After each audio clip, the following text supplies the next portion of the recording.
നിയമസഭാ തെരഞ്ഞെടുപ്പിൽ സീറ്റ് ആവശ്യപ്പെട്ട് KMCC ഇക്കാര്യം മുസ്ലിം ലീഗ് സംസ്ഥാന എക്സിക്യൂട്ടീവിൽ ഉന്നയിച്ചതായി KMCC global general secretary Puthur Rahman പറഞ്ഞു. നിയമസഭാ തെരഞ്ഞെടുപ്പ് അടുത്തിരിക്കെ സീറ്റ് വേണമെന്ന ആവശ്യവുമായി KMCC വീണ്ടും രംഗത്ത് വന്നിരിക്കുകയാണ്.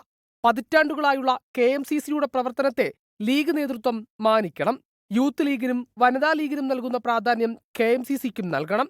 സീറ്റ് വേണമെന്ന ആവശ്യം ലീഗ് സംസ്ഥാന എക്സിക്യൂട്ടീവിൽ ഉന്നയിച്ചതായി KMCC global general secretary Puthur Rahman. ഈ പ്രാവശ്യം KMCCക്ക് ഒരു നല്ല പരിഗണന കിട്ടുമെന്ന് ഞങ്ങൾ പ്രതീക്ഷിക്കുന്നുണ്ട്. എനിക്ക് തോന്നി ഈ പ്രാവശ്യം ആദ്യമായിട്ടായിരിക്കും ഞാൻ ആവശ്യപ്പെട്ടത്.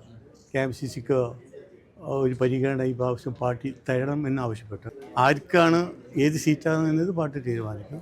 PV അബ്ദുൽ വഹാബ്, പാറക്കൽ അബ്ദുള്ള എന്നീ പ്രവാസികൾക്ക് നേരത്തെ സീറ്റ് നൽകിയിട്ടുണ്ടെങ്കിലും അത് വ്യവസായ പ്രമുഖർ എന്ന പരിഗണന കൂടി നൽകിയാണ്. ഇത്തവണ സാധാരണക്കാരായ പ്രവാസികളെ പരിഗണിക്കണമെന്നാണ് ആവശ്യമെന്നും അദ്ദേഹം കൂട്ടിച്ചേർത്തു. വഹാബിനെ പോലത്തെ അതുപോലെ പാറക്കൽ അബ്ദുൾ പോലത്തെ ആളുകൾ വന്നിട്ടുണ്ട്. അവർക്ക് KMCC പേരിൽ കിട്ടിയിട്ടുണ്ട് എന്ന് പറയണ്ടേ. അപ്പം നമ്മളെ കാഴ്ചപ്പാട് അത് അവർ വ്യവസായ പ്രമുഖർ എന്ന നിലക്ക് കൂടിയാണ്. പക്ഷേ KMCC അതിൻ്റെ കൂടെ ഉണ്ട്.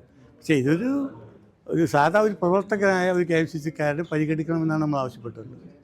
ഏത് സീറ്റ് വേണമെന്നോ ആര് മത്സരിക്കുമെന്നോ KMCC വ്യക്തമാക്കിയിട്ടില്ല. ചില മുസ്ലിം ലീഗ് MLA-മാർ മത്സരരംഗത്തുണ്ടാവില്ലെന്നാണ് സൂചന. ചിലർ മണ്ഡലം മാറി മത്സരിക്കും. സാഹചര്യമനുസരിച്ച് ഏത് മണ്ഡലം ആവശ്യപ്പെടുമെന്ന് തീരുമാനിക്കാനാണ് KMCC നീക്കം. മുഹമ്മദ് റഹീസ്, 24, ദുബായ്.